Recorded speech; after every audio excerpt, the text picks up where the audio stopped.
Vamos a apagar la luz para que se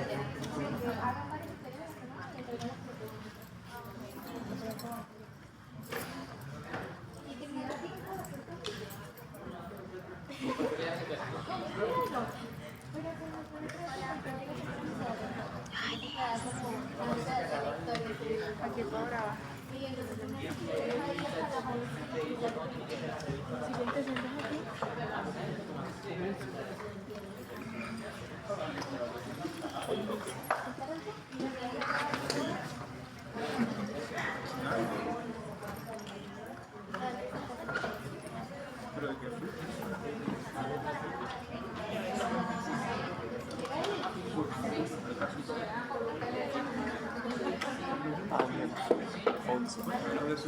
Hola, buenas tardes. Vamos a dar la bienvenida a la doctora Mónica Galindo, que es profesora de la Cátedra de Parasitología de la Escuela de Bioanálisis, que les va a hablar sobre amibas de vida libre. Gracias. Buenas tardes. Buenas tardes. Bueno, vamos a ver hoy un tema que no es tan común, ¿ok? Pero vamos a ver que es bastante grave y de la importancia. Fíjense, cuando uno pone amibas come cerebro, te salen hasta caricaturas de comiquitas, ¿okay?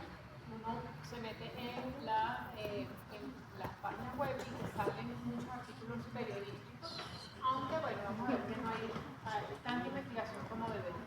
Vamos a hablar de diferentes géneros, ¿okay? Como Acanthomeba neigleria, que son los principales, y Balanophysa.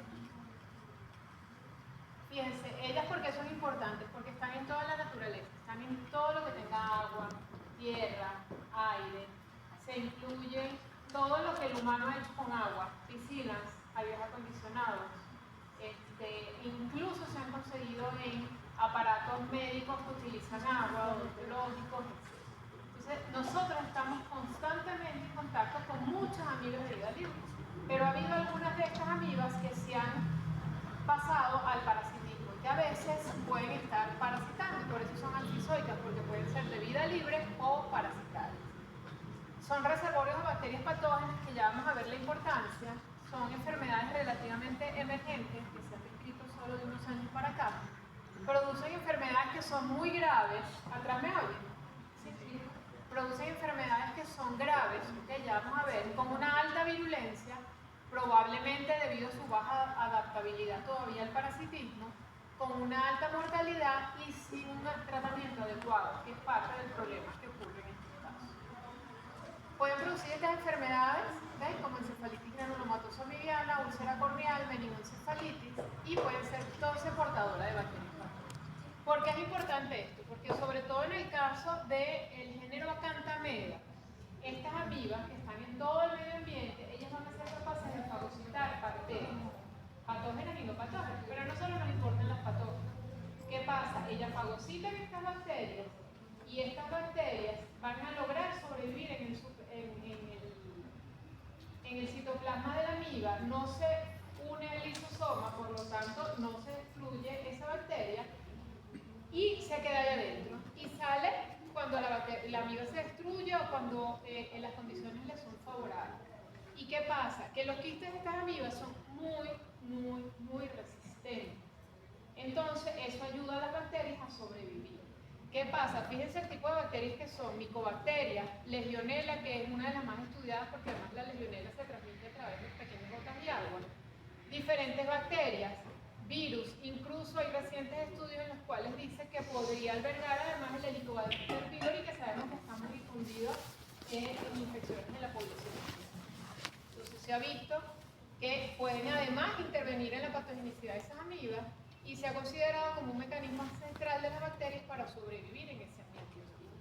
Entonces fíjense, por ejemplo, ¿qué importancia tiene? Fíjense, aquí tenemos un agua que se va a desinfectar. ¿Por qué? Porque podría tener bacterias legionela, pero también tiene quistes de Acanthomeba y Trophozoite. La legionela se introduce dentro de la amiba y cuando el medio se empieza a calentar, se empieza a poner adverso, la amiba se enquina, con unos quistes que, como les digo, que pueden resistir incluso a la desecación.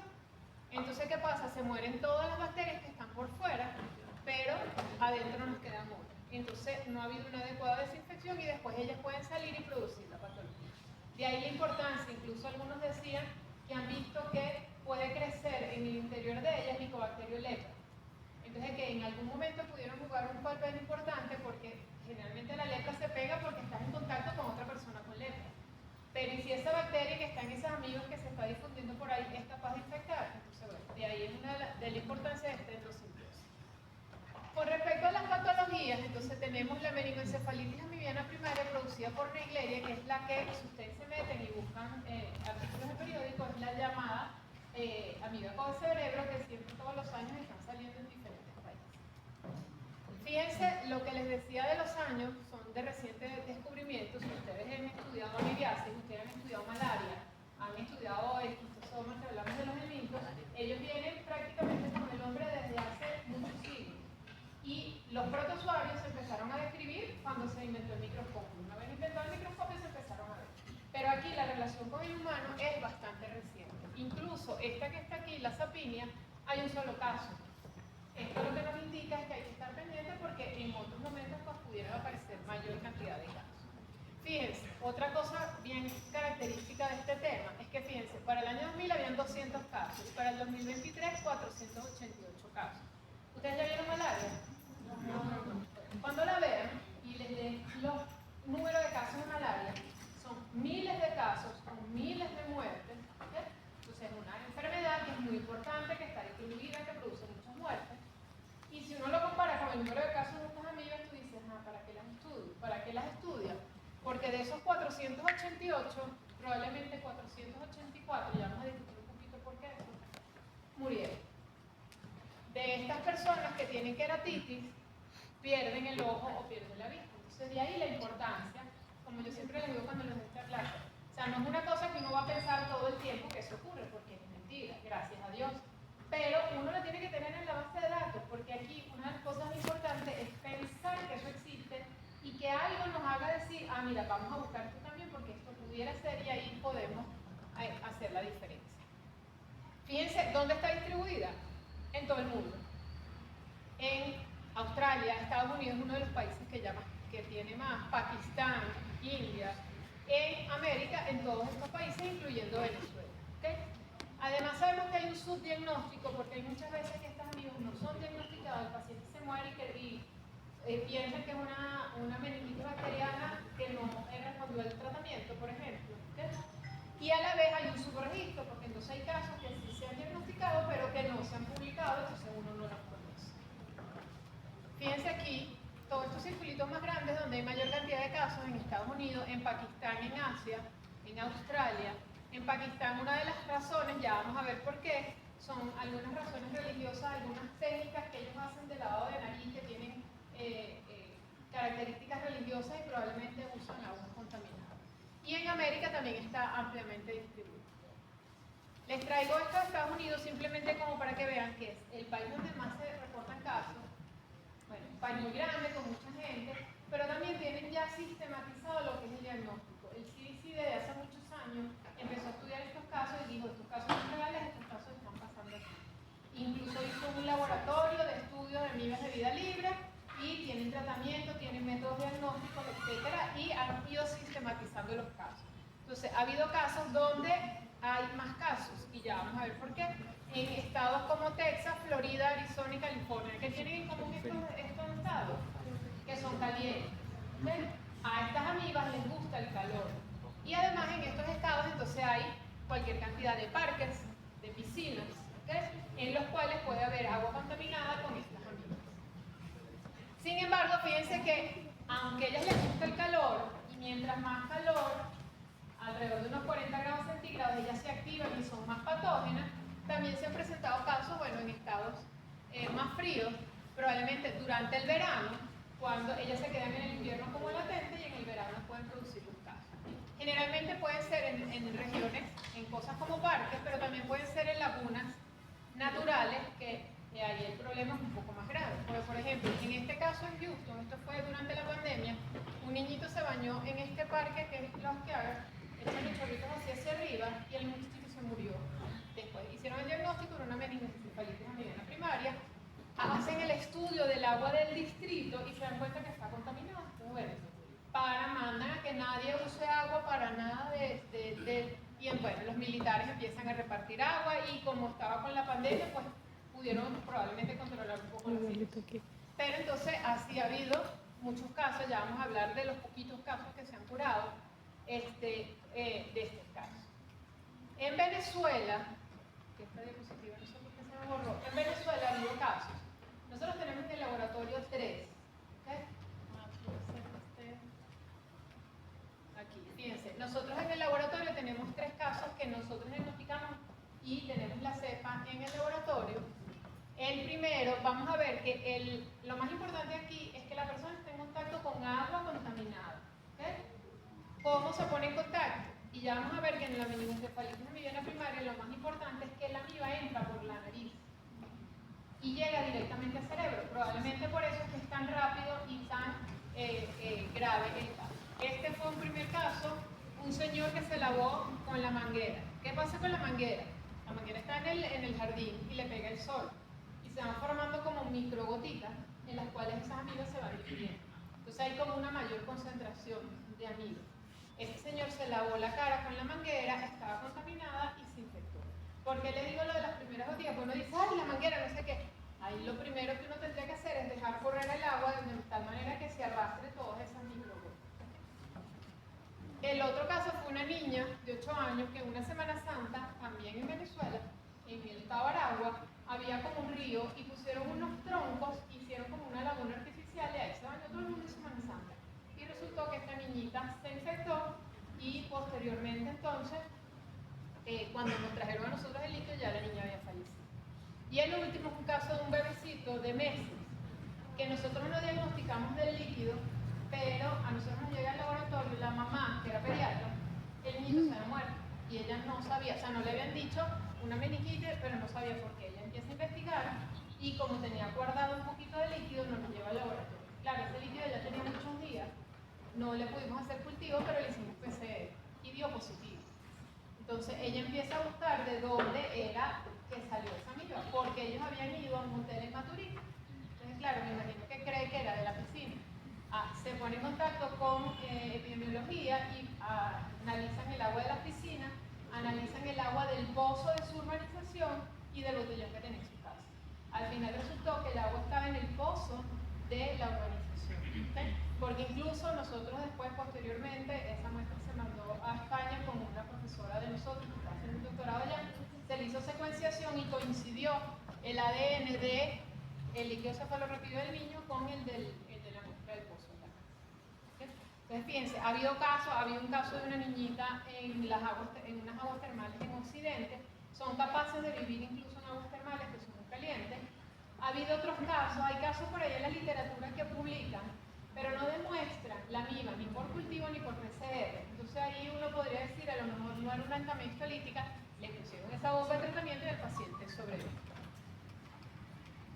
Ajá, entonces fíjense, esta es la temible amiba cobra cerebro, es bonita y todo, ¿ok?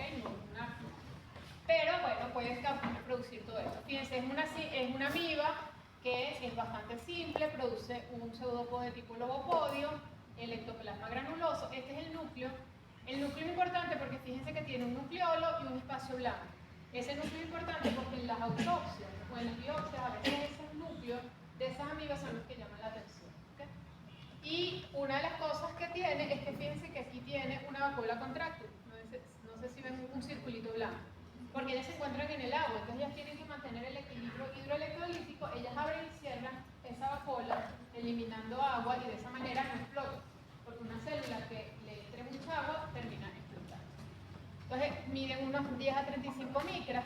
Cuando el medio se le vuelve adverso, por ejemplo, se vuelve hipotónico, nosotros lo podemos hacer en el laboratorio, le colocamos agua estéril y el medio es hipotónico, entonces se vuelve un flagelado, fíjense. Se vuelve como más rígida, alargada, elimina la vacuola y saca flagelo. ¿Qué le permite el flagelo? Moverse y escapar del medio donde está. Cuando el medio está seco, por ejemplo, entonces se enquistan unos quistes bastante sencillos con una pared quística y el núcleo característico. Y son bastante resistentes. En cuanto a los aspectos biológicos, pues habitan en aguas relativamente limpias. ¿Okay? Se alimentan de bacterias y detritus. tienen estas estructuras que se ven aquí, que son como unas copas, que son son para succionar las bacterias, que están relacionadas con la patogenicidad. Son termotolerantes, como les digo, nosotros en el laboratorio les tenemos a 40 grados centígrados. ¿Okay? Toleran grandes concentraciones de cloro y cloruro de sodio. ¿Por qué es importante que toleren altas concentraciones de cloro? ¿Con qué se limpian las piscinas? Con cloro. No le podemos poner grandes concentraciones a una piscina de cloro, porque nos vamos a morir nosotros, o nos va a dar algo a nosotros. Entonces, aquí lo más importante es de que se alimentan de bacterias y detritos. Es decir, que si la piscina o el lugar está limpio, no debería haber crecimiento de esas bacterias. ¿Okay? Y cuando lo hay, generalmente están en los lugares, porque uno también dice, bueno, pero las piscinas son frías, pero tienen puntos en las escaleras, donde están los puntos de luz, que ahí pega el sol y pudieran ser un poco más calientes. Pero ahí lo más importante pues sería mantener lo más limpia esa piscina. Ellas están en el medio ambiente transformándose en flageladas. Entonces, lo más importante de la meningoencefalitis aviana primaria producida por Naegleria, ¿qué es? Que el mecanismo de transmisión, la vía de penetración es a través de la mucosa olfatoria y llega por vía nerviosa al cerebro. Y aquí la rapidez que ya vamos a ver más adelante. Esta es una foto de cosas, lo que les digo que hacen en India, en Pakistán, hacen como los lavados nasales que recomiendan los niñitos en los pediatras con solución salina. Ellos lo hacen por razones religiosas, con aguas y probablemente, estamos hablando de Pakistán e India, el gentío, toda la cosa, probablemente aguas que no estén muy limpias ni muy estériles. ¿Okay? Pero entonces eso es lo más importante. Ya se mantiene en el medio ambiente transformándose en lo que necesita. El trofozoito ameboide es el que va a producir el daño. Pero aquí ha habido siempre una controversia entre cuál es la forma infectante. Acuérdense que la forma infectante es la que el humano ingiere o la que penetra, no sé. Lo que necesita para producir la infección es que haya un trofozoito ameboide que penetre. Pero puede ser que lo que llegue a la nariz sea el flagelado que está en el agua, o sea, incluso el quiste. Hay un caso de un muchachito en el desierto de Sahara que hubo una tormenta de arena y después desarrolló la enfermedad. Obviamente ahí no era el agua la vía de transmisión, ¿okay? Era el oxígeno. Lo importante es que los quistes se transformen. Pudiéramos tener personas que puedan ser portadoras de los quistes, que tengan los quistes ahí, si el quiste no se transforma en ameboide, pues no se produce nada. Se producen niños jóvenes en buen estado de salud. ¿Por qué les digo en buen estado de salud? Porque a lo mejor hay algo que tienen esas personas que es lo que hace que solo muy pocas personas tengan la enfermedad. Por ahí conseguí, buscando referencias, conseguí un paper en una de estas páginas rusas que sacan, le consiguen a uno los papers, pero ahí sacan cosas que todavía, esa no estaba arbitrado, no había sido respondido por la revista, entonces bueno, por eso no se los traigo, pero lo que estudian en un caso dice que la niña tiene deficiencia en unas moléculas de complemento. A lo mejor es eso, esa niña que tuvo esa patología, a lo mejor hay algo ahí particular, no lo sabemos. Una de las cosas por las cuales estas investigaciones han tardado tanto, uno es para poder estudiar todas estas cosas clínicas que necesita, casos para poder estudiarlos y no hay suficientes casos. ¿Y qué más? Dinero. Al no haber casos no hay dinero. Haciendo acotación a lo que usted mencionó, leí que en el caso de Naegleria fowleri, el periodo de aparición de las manifestaciones clínicas es, en el caso de inmunocompetentes, enfermedad focalizada del sistema nervioso central. Pero en el caso de inmunosuprimidos, hay una infección diseminada.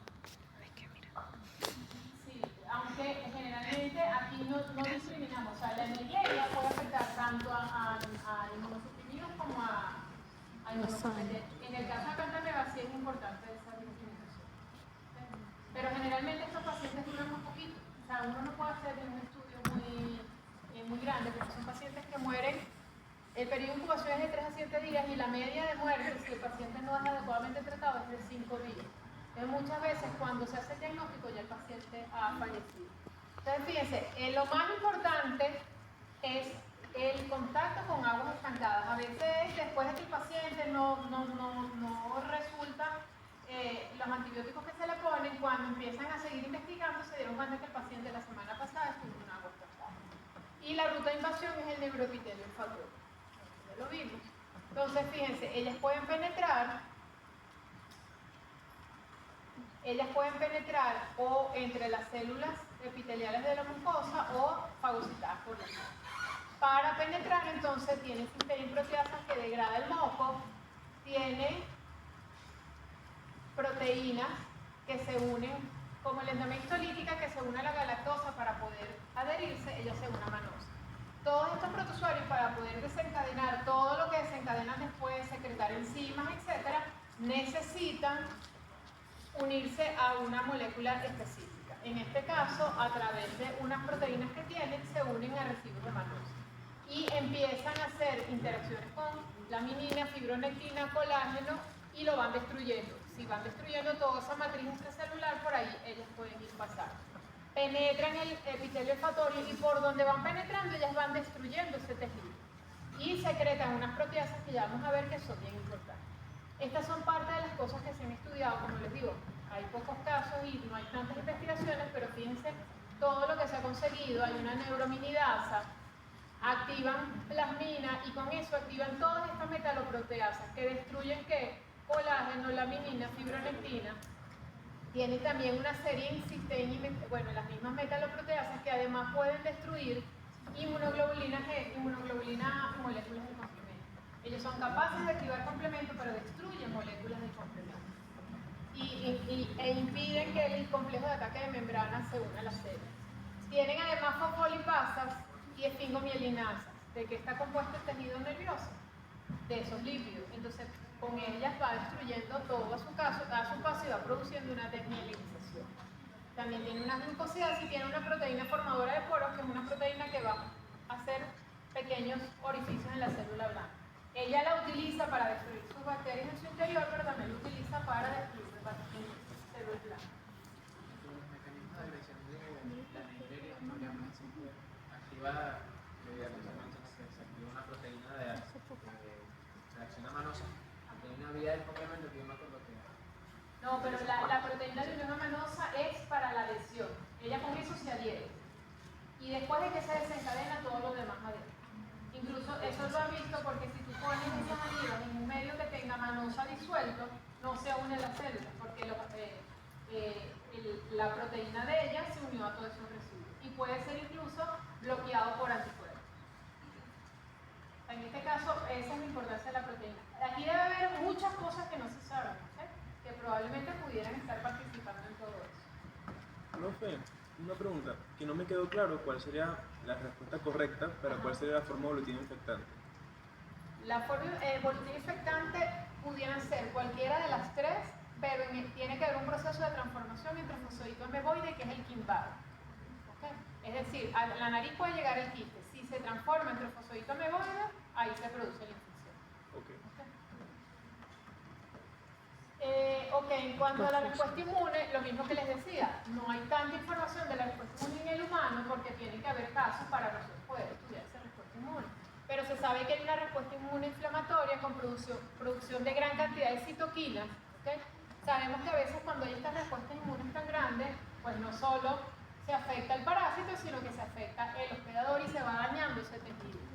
Los productos lisosomales en los neutrófilos, hay un reclutamiento de neutrófilos, incluso lo llaman como una trampa de neutrófilos, y cuando veamos el líquido cefalorraquídeo tiene gran cantidad de neutrófilos.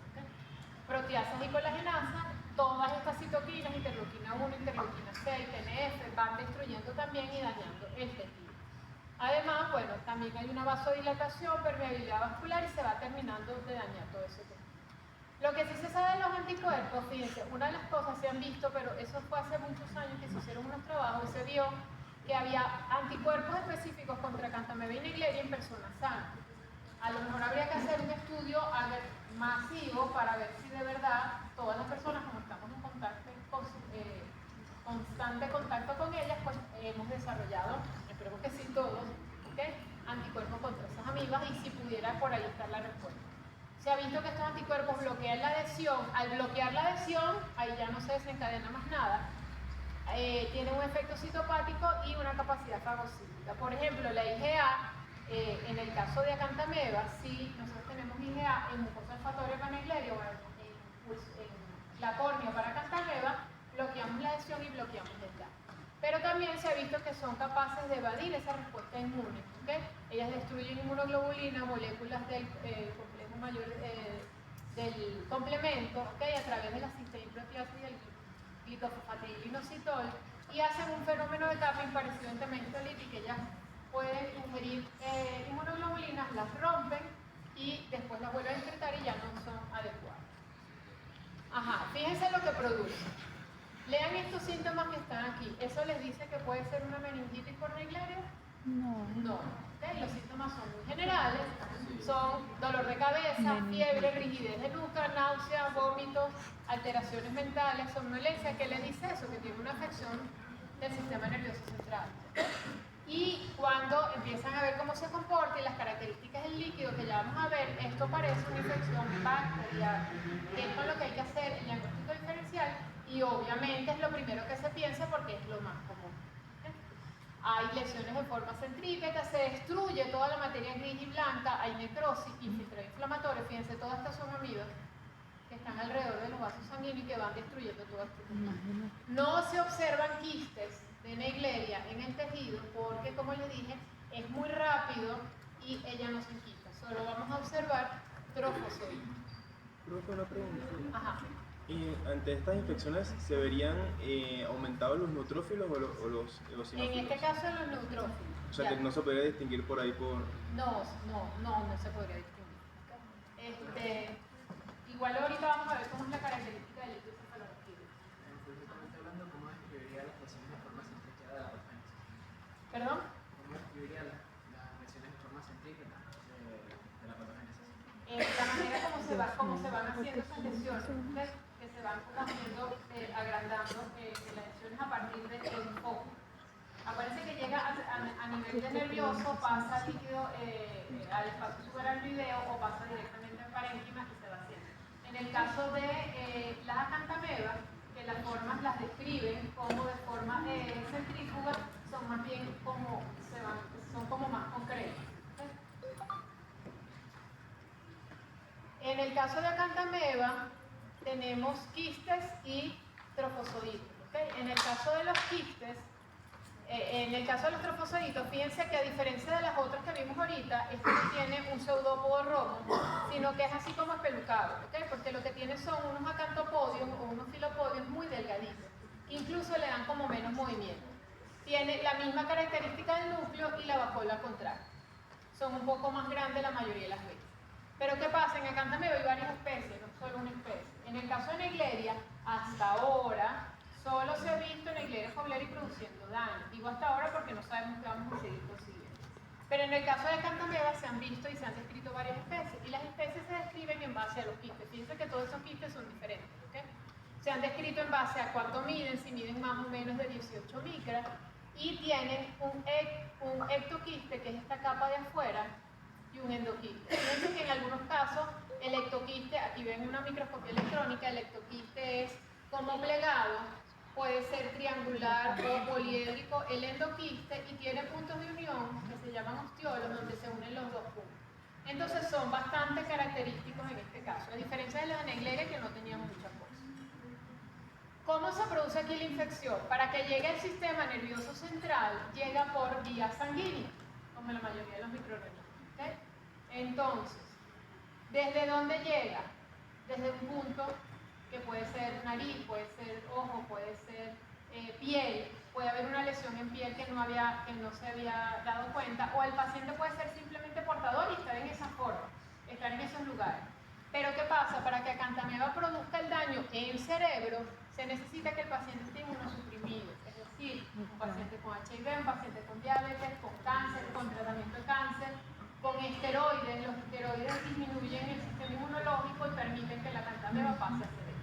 ¿Okay? Entonces podemos tener una persona que puede tener mucho tiempo esas amibas en una lesión de piel que ha pasado desapercibida y en lo que el paciente se inmunosuprime, entonces es que pasa a sangre. Si el paciente no está inmunosuprimido, en el caso de acantameba no ocurre la infección.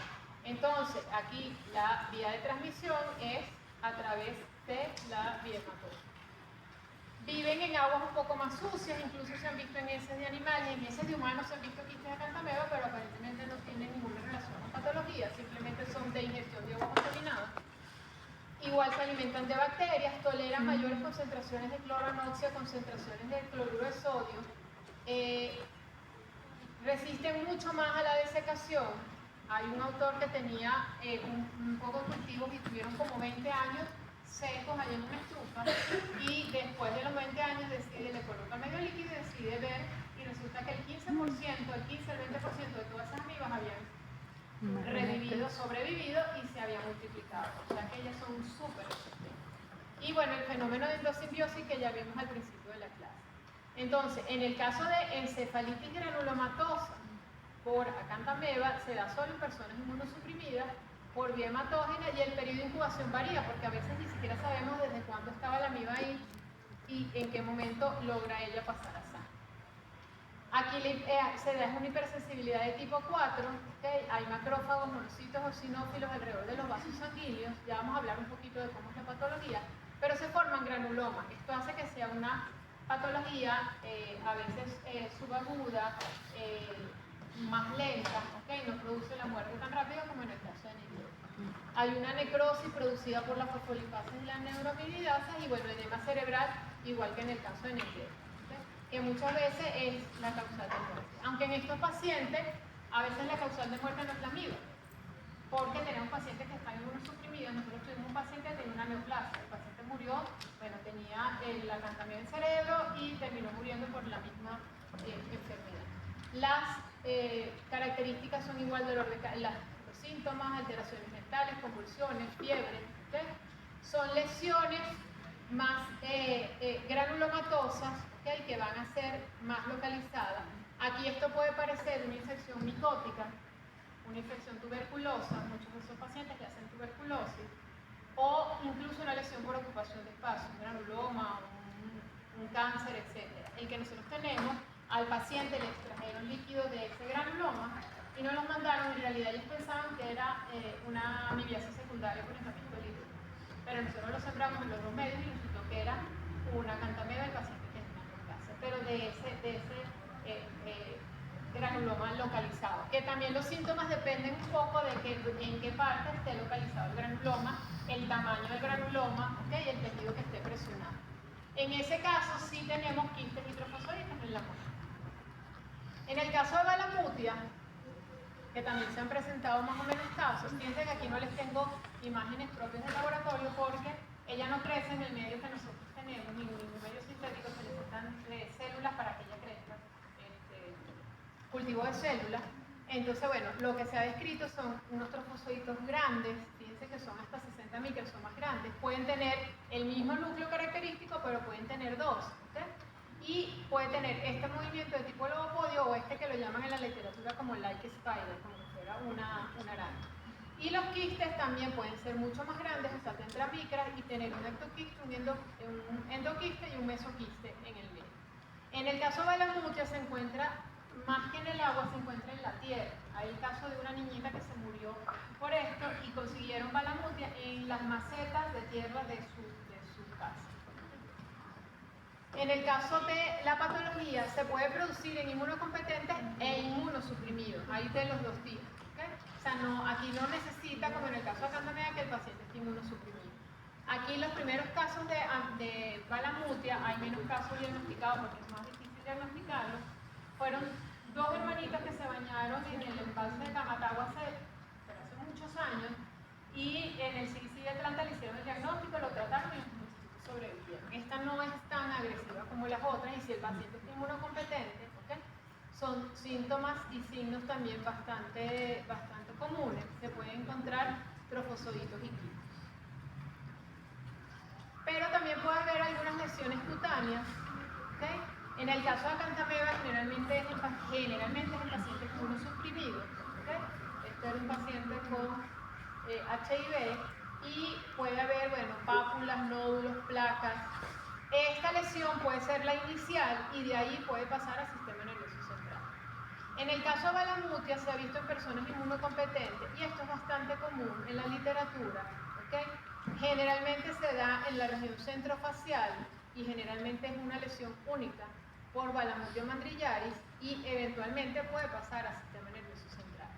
Aquí en Tropical, hace muchos años, un dermatólogo que trabajaba aquí diagnosticó esta lesión, aunque incluso él no lo llevó al laboratorio las láminas, lo que tenemos eran las láminas de los cortes, no se lograron ver las amibas, lo mandaron al CDC en ese momento, eso fue hace más de 20 años, y cuando vuelve la respuesta del CDC en ese momento, yo creo que más, porque creo que en el CDC en ese momento lo que hacían era inmunofluorescencia indirecta.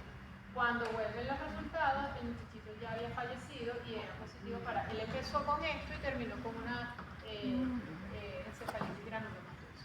Esto es muy común en Perú, ¿okay? No sabemos si es que lo buscan activamente, pero algunos de los autores peruanos, ellos dan una hipótesis que en las regiones de Perú donde está ocurriendo, los rayos del sol inciden de manera diferente y las personas tienen la piel como más sensible. Y han hecho estudios y han conseguido que en ventarrones así de viento, en esa tierra que siempre hay, aunque uno no la vea, existen fieles de Balamut.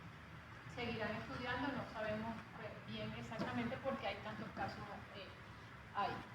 Y la mayoría de los casos son como ese niño que les mostré ahí. Esto no es para que lo leamos, esto simplemente es el único caso de sapinia que hay pero es para que vean cómo se descubrió. Fíjense, era un paciente inmunocompetente que cuidaba animales en una granja.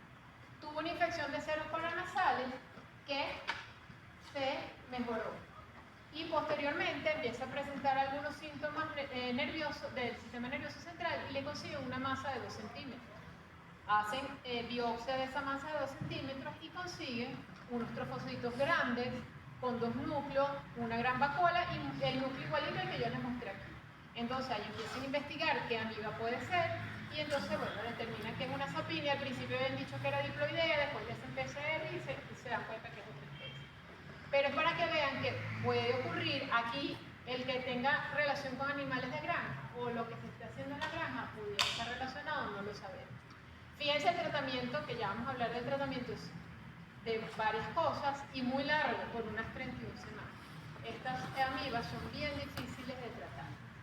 En el caso de acantameba también puede producir lesiones en el ojo, ¿okay? Puede producir queratitis, como estas que están aquí, que el paciente puede terminar con una perforación y perdiendo la visión, incluso el ojo. Nosotros llegamos a tener una paciente que le teníamos que hacer diagnóstico, nosotros no hicimos diagnóstico inicial, a la paciente le hacen un trasplante de córnea y resultó que en la unión del tejido nuevo con el tejido viejo del ojo creció la acantameba, porque ella se mete como en la parte más honda del tejido y es bastante difícil tratar. ¿Qué es lo importante aquí? Está producida por algunos géneros de acantameba, relación con un trauma corneal. ¿Qué es un trauma corneal? Desde que nos cayó tierra, a nosotros nos han llegado pacientes que la gallina le picoteó el ojo, que estaban haciendo un trabajo en una pared y les cayeron virutas, cualquier cosa de esas pueden ocurrir. ¿Okay? Pero la exposición a aguas contaminadas, a aguas que tengan, ayer nosotros tuvimos una doctora invitada para los estudiantes de posgrado y nos estaba hablando de las queratitis solamente. Pero ella estaba echando un cuento de una persona que era médico, estaba en una peluquería y cuando le estaban lavando la cara, ella tenía lentes de contacto y ya vamos a ver que el uso de lentes de contacto es importante aquí. Le cayó agua parece que en la peluquería no había agua, era la cosa, pero yo no pude oír la clase. No había agua y era el agua estancada. Y ahí aumenta la probabilidad de que esas amibas proliferen. ¿Okay? Y le cae, cuando lo lavan, le cae agua en el ojo y se le empieza a poner el ojo rojo y tenía el lente de contacto. Entonces, claro, ella misma, como era médico, ella se quitó el lente de contacto y fue donde la oftalmólogo rápidamente y por eso, bueno, pudieron, pero ya rápidamente, o sea, los días que fue, ya se estaba empezando a producir la infección. No tenía una úlcera corneal todavía, pero tenía una queratitis que si no era tratada, pues no tenía en una cosa tan sencilla como esta. Doctora, me pregunta, ¿esa pérdida de la visión sería unilateral o bilateral? Unilateral. Nosotros, no sé si habrá algún caso de personas que lo puedan tener en los dos ojos, pero los que hemos visto todos han sido unilaterales. Hay un infiltrado corneal, iritis, escleritis, lo que les digo que al final se va rompiendo el epitelio, el estroma y se termina. Y como les digo, la amiba se mete como en la parte más profunda del tejido. Y parte del problema aquí es que, bueno, muchos de los pacientes que nosotros hemos tenido aquí, lo primero es que van al farmacéutico que les manda les manda algo que tenga un esteroide.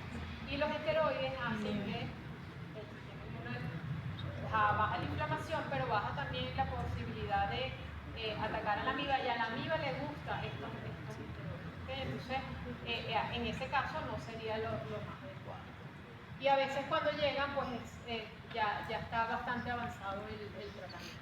Esta doctora tuvo un caso que nosotros le diagnosticamos, que era un amigo de ella, que era médico, cirujano, y usaba lentes de contacto y le dio la úlcera.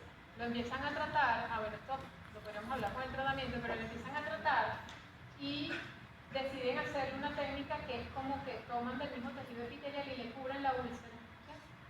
Se contaminó. Con pseudomonas. Le ponen vancomicina, hizo todos los efectos así que el 1% de la población que usa, todo el esa persona. Ese pobre señor perdió la visión del ojo. Le sacaron el ojo, pero perdió la visión. Entonces hay que tratarlo oportunamente porque es bastante difícil. Fíjense, el uso con respecto a los lentes de contacto, los lentes de contacto al nadar y al dormir hacen que se irrite la mucosa. ¿Sí? Pero aquí lo más importante, esto no es para que la gente se asuste, sino para que tome medidas, porque así se puede prevenir. Primero, la gente que tiene lentes de contacto tiene que tratar de tener la higiene lo mayor posible. Si el lente hay que desproteinizarlo, porque eso hace que sea como menos pegajoso. A que si uno se lava la cara con agua contaminada, por ejemplo, se le vayan a pegar ahí los quistes. Nosotros tuvimos una paciente que cuando vimos el quiste en microscopio invertido, era una película de quistes acantamientos. El niñito le dio un codazo y ahí vino el trago y desarrolló una úlcera. El usar hace tiempo, no sé si en algún momento ahorita se usa, pero las personas usan solución salina para lavar los lentes. El problema no es la solución salina, sino que la solución salina se puede contaminar con el medio ambiente y las gas también va a estar en el medio ambiente. ¿Okay? Ya nosotros vimos que se puede contaminar, nosotros se nos han contaminado soluciones salinas. ¿Okay? Entonces no se puede usar para lavar los lentes, tratar de desproteinizarlo, no usarlo sin. Y a la primera molestia que tenga la persona con los lentes de contacto, quitárselo y de ser posible pues acudir al médico. Y a veces en estos casos no solo tienen, sobre todo cuando estos traumas corneales, como les digo, el picotazo de la gallina o algo de eso, no solo tienen acantameba, sino que pueden tener un hongo, como fusario, un aspergilo, ese tipo de cosas que complican un poco más la situación. Vamos a hacer entonces el diagnóstico epidemiológico, es muy importante el antecedente. Además, la característica de la infección, si uno le dicen, no, que tiene, ahorita nos llegó un líquido de un chiquito que lo que tiene son unos abscesos, pero ellos pensaban que era Naegleria, pero el chiquito tiene como 3 meses de evolución. Eso es bastante difícil, por lo menos que sea Naegleria, puede ser que sea otra misma. El diagnóstico clínico, que a veces no nos ayuda, más allá de que no responde al tratamiento parasitológico, y el diagnóstico molecular. Muestras nos pueden llegar, a nosotros nos llegan al laboratorio líquido cefalorraquídeo, biopsia, autopsia, o en el caso de la úlcera corneal, si bien la muestra la toma el oftalmólogo, a nosotros nos llega ese material que toman, que lo pueden hacer con bisturí, porque acuérdense que les dije que los quistes se ponen como hacia adentro, o allá la doctora nos dijo que lo estaba haciendo también con una aguja de insulina, con una agujita finita.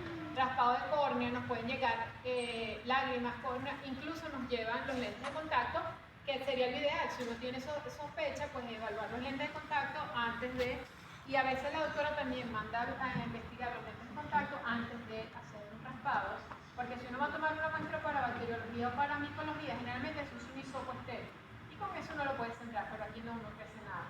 Entonces vamos a hacer una lesión en ese tejido, a veces también por eso pues no toman las muestras comunes.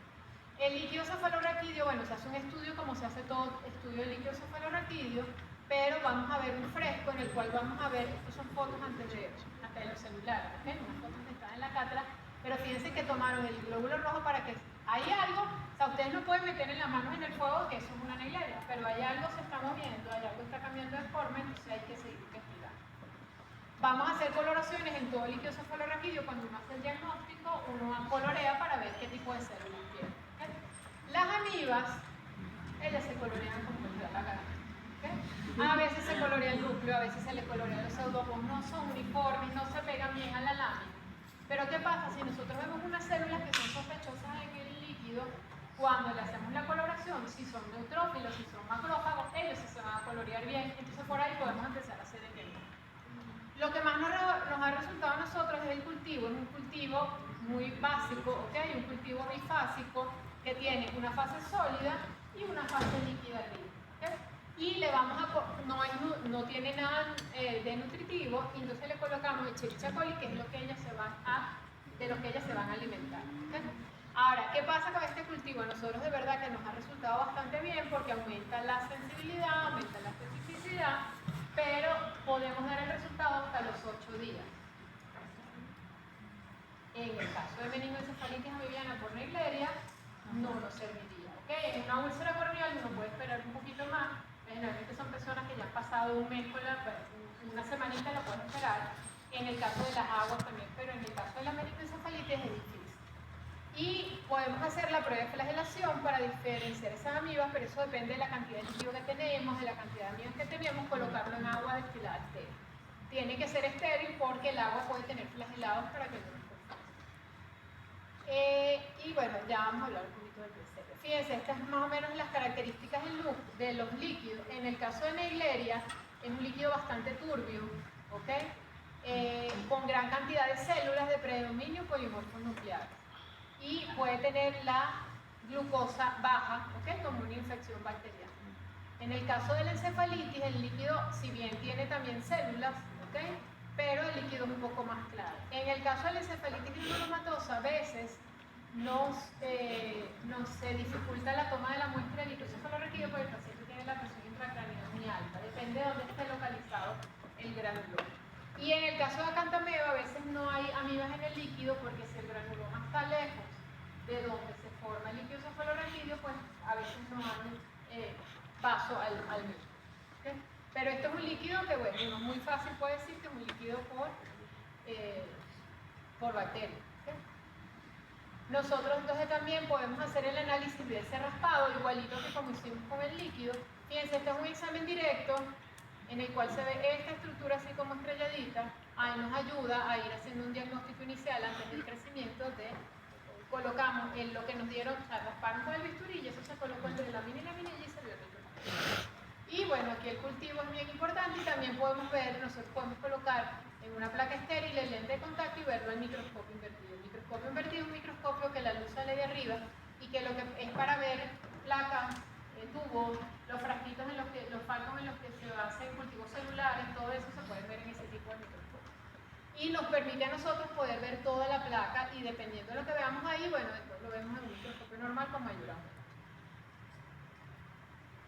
Nosotros también hemos analizado el agua porque, como les digo, el agua es termal, las aguas donde murió el muchachito, uno puede filtrarlas con una membrana milipor, bien sea desechable con un sistema tradicional, pero el hecho es filtrarla y después esa membrana milipor, nosotros la agarramos y la colocamos en el medio de cultivo. Y ahí nos va a crecer, primero nos crece cualquier bicho, nos crecen flagelados, ciliados, ellos se van muriendo y al final nos quedan las amibas de donde tenemos que hacer la identificación. ¿Okay? Ahí podemos conseguir mucho tipo de amibas porque en el medio ambiente puede haber amibas patógenas y amibas no patógenas. En el caso del diagnóstico inmunológico, ¿qué sería lo ideal que uno pudiera hacerle a esos pacientes? Un diagnóstico inmunológico rápido. Pero ¿por qué no hay un diagnóstico inmunológico rápido desarrollado? Porque si uno quiere un antígeno, uno tiene que probarlo con los casos, con los pacientes y no los hay. Entonces, pues no ha habido una inversión en ese caso. Como yo les decía, el CDC hacía, no sé si todavía lo hace, inmunofluorescencia indirecta, ellos tienen anticuerpos monoclonales, pero todo se fue dirigiendo a la biología molecular que nos puede dar un diagnóstico más rápido, ¿okay? Y pues se han desarrollado PCR, nosotros en el laboratorio tenemos estandarizado el PCR para Naegleria fowleri, Naegleria sp, acantameba y Balamut. El de Balamut nos costó más porque no teníamos la amiba, pero bueno, conseguimos que de la Universidad de La Laguna en España, en Tenerife, de donde están trabajando bastante con amibas de día libre, incluso vi en estos días que tienen unas patentes para hacer unos tratamientos nuevos, que todavía no sabemos qué son, conseguimos el ADN de la Balamut. Sin embargo, bueno, ahorita lo tenemos parado por una cuestión de reactivos y financiamiento, pero existe, ¿ok? Existe también un PCR multiplex en el cual ya podemos diagnosticar en la misma corrida acantameba, Naegleria y Balamutia. Se puede hacer secuenciación, ya, nosotros algunas de esas amibas que ya teníamos en el laboratorio fueron llevadas a la Universidad de La Laguna y todas se secuenciaron. ¿Okay? Y bueno, eso creo que se puso más abajo. Y lo más reciente, de lo cual nosotros no tenemos experiencia, que es la metagenómica, en el cual utilizan más la bioinformática y sin sospechar de qué es, utilizan una muestra y simplemente amplifican todo el ADN que esté ahí, eliminan el ADN humano y después con bioinformática y con todas las bibliotecas y todo lo que está publicado empiezan a ver todos esos ADN de qué son. ¿Okay? Obviamente eso está apenas en desarrollo y eso es un poco más costoso. Pero por ahora, con el PCR y el PCR múltiplex, pues se hacen esos diagnósticos. Lo que les iba a decir, bueno, que todas esas acantameas que nosotros tenemos en el laboratorio, se hizo una secuenciación y se vieron que todas eran tipo T4. Hay genotipos desde el T1 hasta el T23. El T4, que es el más común relacionado con el humano y es el que en teoría reacciona mejor al tratamiento, pues todas las que nosotros tenemos de aquí de Venezuela son T4. En cuanto al tratamiento, ya para terminar, entonces fíjense, el tratamiento, como les dije, es bastante complicado. Hasta hace poco se utilizaba anfotericina B por vía intratecal y intravenosa con combinaciones de diferentes antimicrobianos antimicóticos. Se utilizaba fluconazol, acitromicina, bueno, todavía se usa, más la anfotericina B. Pero la mayoría de los pacientes moría, prácticamente todos. Hay algunos casos por ahí que está en la literatura que dice que el paciente sobrevivió, pero no hay demostración de la MIBA, ni por PCR, ni por cultivo. Entonces, a lo mejor no era Naegleria, sino que era otra meningitis, y si tú le pones la anfotericina B, bueno, ese murió cualquier cosa que había. ¿Okay? Empiezan a aparecer algunos casos sobrevivientes muy contados, ¿okay? Cuando se empieza, el CDC de Atlanta empieza a utilizar el mitelfosine, que es un medicamento que se utilizaba para el diagnóstico de la leishmaniasis, y logró tener algunos sobrevivientes. Entonces se utiliza generalmente el mitelfosine con los otros medicamentos. Pero fíjense, una de las cosas que se ha visto que es más importante es el uso del mitelfosine más los otros medicamentos, pero el tratamiento precoz, sobre todo si hablamos de Naegleria. ¿Por qué? Porque si les digo que esa amiba va destruyendo todo el tejido, aunque lográramos matar a la amiba, si el tejido se destruyó, esa persona no va a quedar en buen estado de salud. ¿Okay? Entonces, los pocos casos que hay reportados en la literatura, hay un caso de una niñita de 10 años en España que fue tratada supuestamente con anfotericina B, pero yo no conseguí la demostración de que de verdad era una Naegleria. Estos dos casos sí fueron diagnosticados por el CDC y en ambos casos sobrevivieron los pacientes, supuestamente con buena... O sea, al final, después de todo un tratamiento, una terapia, una cosa, el paciente pudo curarse y fue que lo trataron con mitelfosine precozmente y le hicieron hipotermia, que le indujeron una hipotermia y le dieron esteroides de tal manera de bajar el edema cerebral y bajar el edema cerebral y la presión. O sea, por un lado le dan mitelfosine para matar la amiba y por el otro lado tratan de bajar ese edema. ¿Okay? En el caso aparentemente el muchacho sobrevivió y está en buen estado de salud porque, fíjense lo que ocurrió, el muchachito estaba en los parques de Florida de vacaciones y se enferma y va a un hospital y resulta que en el hospital donde va, 3 meses antes, los médicos los habían mandado a entrenar, y los infectólogos los habían mandado a entrenar sin el CDC en el diagnóstico. Entonces, lo que llega el muchacho, los médicos piensan inmediatamente en eso. A las 6 horas ya tenía el mitelfosine en el hospital, que lo había pedido el CDC de Atlanta, y el paciente en menos de 24 horas ya estaba diagnosticado y tratado. ¿Okay? Le pusieron su hipotermia, su mitelfosine y el paciente aparentemente salió, bueno, no sé si era un reporte positivo.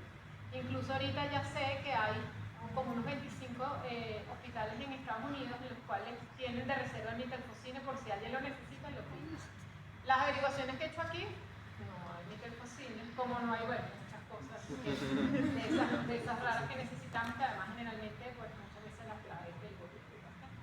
Y para el tratamiento, bueno, ya lo vamos a ver ahorita. Ajá.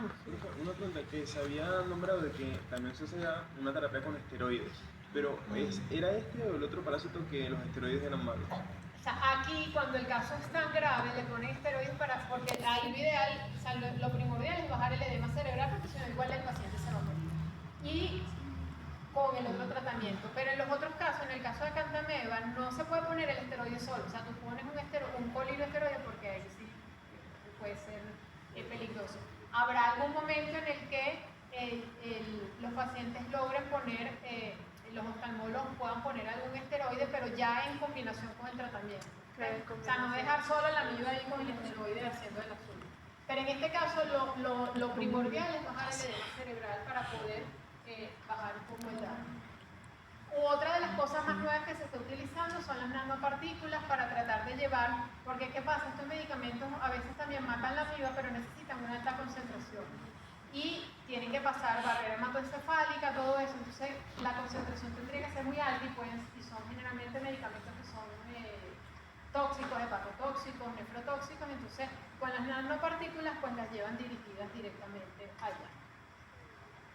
Ahorita hay unas pocas publicaciones de una vacuna, no sabemos si esto vaya a seguir, porque acuérdense, también para probar una vacuna necesitamos tener casos, gente, o sea, no sé quién va a pagar eso porque tú no vas a poner una vacuna un poco gente de prevención, si no hay caso, pues eso seguirá su camino y veremos. Fíjense, hay descripción de algunas cosas con RN mensajero, pero eso apenas está empezando la investigación. Lo único que se han hecho algunas pruebas en ratones es con este antígeno de membrana, en el cual, según este artículo, pues confiere entre 80 y 100% de protección en ratones desafeados por la misma. Pero bueno, veremos si eso logra ir para algún lado. Esto lo conseguí en Facebook, pero no logré conseguir nada científico de un grupo mexicano que supuestamente está empezando a trabajar con vacunas de estas amigas. En el caso de la encefalitis granulomatosa, pues es lo mismo, no existe un tratamiento efectivo, igual se utiliza anfotericina B, el metilfosine no se ha estudiado tanto, pero también se está utilizando, ¿ok? Y aquí también, bueno, hay que tratar un poco la enfermedad de base del paciente. En el caso de las queratitis, fíjense, se han probado muchas técnicas, pero lo que más ha funcionado es esta biguanida polimérica. La biguanida no es un medicamento como tal, sino es un detergente catiónico que se utiliza para por ejemplo, las piscinas. Aquí no se consigue. Esta doctora que les hablé, ella cada vez que sabe que alguien va para España o para Brasil, trata de traérselo pues, para pedirlo para el tratamiento del paciente, pero también son tratamientos muy largos, ¿okay? Y bastante complicados. ¿Qué tenemos que hacer en estos casos? Bueno, uno, ustedes se lo llevan allá en su base de datos, no muy guardado, para que si lo llegan a necesitar lo puedan utilizar. Relacionar los síntomas con los antecedentes epidemiológicos. En la medida de lo posible, investigar todos los agentes microbianos desde el principio. Nosotros tuvimos un paciente de una úlcera corneal que fue para la clínica Ávila porque él había ido a un oftalmólogo, le habían dicho que tenía una infección herpética y le mandan tratamiento para la infección herpética, y fue en los años estos donde los medicamentos eran más difíciles todavía conseguirlo, y se le acaba el medicamento. Entonces decide ir a otro oftalmólogo a ver si le da el tratamiento, y el oftalmólogo le dice, no, si no es una infección herpética es por acantameba. Entonces ahí perdió todo ese tiempo en el cual la acantameba no fue tratada. Tomar medidas profilácticas en colecciones de agua dulce. Bueno, en algunas es más fácil que en otras, en piscina. ¿Okay? Una de las cosas que no les dije, una de las cosas que se piensa, porque los jóvenes son los que más se infectan. Generalmente son hombres y jóvenes. Porque la mayoría de ustedes seguro va por una piscina y no se quiere mojar el cabello, ¿no? Entonces se quedan en la piscina así tranquilos. ¿Qué hacen los varones? Se lanzan, hacen deporte, se meten, mientras más agua y más duro caigan, es mejor para ellos. Entonces estamos aumentando la probabilidad de que el agua penetre con gran fuerza. O sea, simplemente con tú lavarte la cara así con un agua contaminada es muy poco probable que te pase algo. Pero el agua tiene que entrar con fuerza para que eso pueda ocurrir. Instruir adecuadamente a los usuarios de lentes de contacto es algo que está en manos de todos nosotros. Promover la investigación de estas amibas, y lo ideal sería que todos los laboratorios estén en capacidad de hacer el diagnóstico de estas amibas. Cuando uno empieza a ver una cosa y que se mueve y todo el mundo empieza a correr. Esto se los traigo simplemente para que vean. Esto es del departamento de Carolina del Norte, Estados Unidos. Entonces ellos dijeron, ellos ahí no es por las piscinas, sino por lagunas. Entonces, ¿qué hacen? El departamento pues lo que dice es tratar de no bañarse en esas lagunas cuando hace mucho calor, cuando ven que el nivel del agua está como más bajo, y tratar de no remover el piso, porque ahí ellas no están pegadas en las paredes ni nada, porque no hay, sino que están en el piso. ¿Okay? Entonces, algunas de las personas que han sufrido estas cosas son también por deportes acuáticos, porque en los deportes, pues si tú estás esquiando y te caes, ahí hay probabilidad de que eso entre así. Bueno, cualquier cosa, estamos en el laboratorio Miliasis en la Escuela de Bioanálisis. Y igual yo les puedo mandar la clase a la doctora Gina. Si tienen alguna otra pregunta.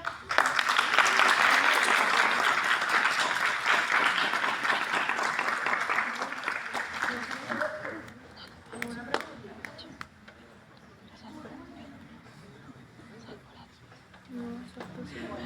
Gracias. Deja preguntar.